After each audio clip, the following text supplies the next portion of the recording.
इंडेस 110 में जब आप फाइनल कंसोलिडेटेड बैलेंस शीट बनाते हो अपने सॉल्यूशन में, तब आपको लगता है एनसीआई।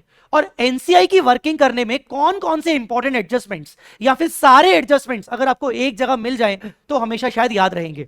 सबसे पहले NCI on the date of acquisition either आपने फेयर वैल्यू मेथड या फिर proportion of net asset method से निकाला होगा।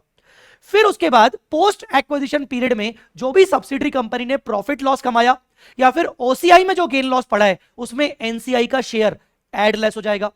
फिर during the year subsidiary company ने अगर कोई डिविडेंड डिस्ट्रीब्यूट किया है जिसको हमने एओपी में एड बैक कर दिया होगा, या फिर एओपी को हम बोलते हैं statement of changes in net assets, उसमें एड बैक कर दिया होगा पोस्ट कॉलम में, तो यहां से एनसीआई ने जो डिविडेंड रिसीव किया होगा, एनसीआई ने जो डिविडेंड रिसीव किया होगा वो यहां से माइनस करेंगे एनसीआई का share.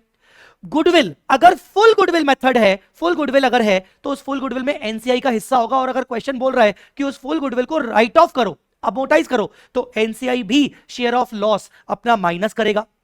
And last but not the least, chain holding के केस में जब पहली सब्सिडरी ने दूसरी सब्सिडरी में इन्वेस्टमेंट किया है तो पहली सब्सिडरी के इन्वेस्टमेंट में उसी के एनसीआई का शेयर ऑफ इन्वेस्टमेंट भी माइनस करेंगे, तब जाके हमें मिलेगा final NCI balance on the balance sheet date.